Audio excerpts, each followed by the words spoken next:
രാജമുടി മാസ്ലീവ കോളേജിൽ social work വിദ്യാർത്ഥികളുടെ ബിരുദദാന ചടങ്ങ് നടത്തി. Murickassery Pavanatma college principal professor Saji K Jose ചടങ്ങ് ഉദ്ഘാടനം ചെയ്തു.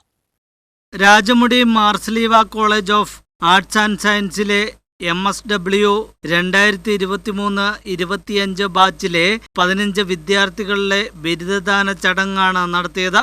സ്പെക്ട്ര 4.0 എന്ന പേരിൽ നടത്തിയ പരിപാടി Murickassery Pavanatma college principal professor Saji K Jose ഉദ്ഘാടനം ചെയ്തു. രീതിയിൽ നോക്കുമ്പോൾ സോഷ്യൽ വർക്ക് എന്ന് പറയുന്നത് ഒരു കലയാണ്, വേറൊരു ജോലിയല്ല, ഒരു കലയാണ്. തകർന്നു പോയ ജീവിതങ്ങളെയൊക്കെ ഒരുപക്ഷെ ചേർത്ത് നിർത്താൻ ഉതകുന്ന വിധത്തിലുള്ള ഒരു കല.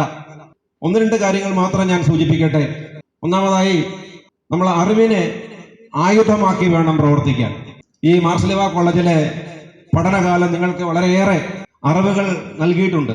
നിങ്ങളുടെ പ്രവർത്തന പന്ഥാവിൽ സഹതാപമല്ല, നിങ്ങളുടെ അറിവിന്റെ ശാസ്ത്രീയമായ ഇടപെടലുകളിൽ കൂടി നിങ്ങൾ സമൂഹത്തിന് സംഭാവന ചെയ്യാനായിട്ട്, സമൂഹത്തിൽ മാറ്റങ്ങൾ ഉണ്ടാക്കാനായിട്ട് നിങ്ങൾ ശ്രമിക്കുക.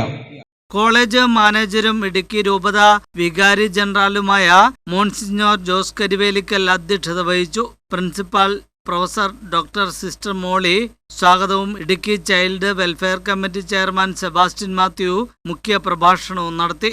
College bursar father James Palakkemattathil വിദ്യാർത്ഥികൾക്ക് പ്രതിജ്ഞാവാചകം ചൊല്ലിക്കൊടുത്തു. College vice principal Anand Joseph, social work വിഭാഗം മേധാവി father Sebastian Manakkilet, staff secretary Amal Mathew, teachers coordinator Ragendurajan, students coordinator Sreekutty Augustine, വിദ്യാർത്ഥി പ്രതിനിധി എൽസ് മരിയ തുടങ്ങിയവർ സംസാരിച്ചു. News bureau, Murickassery.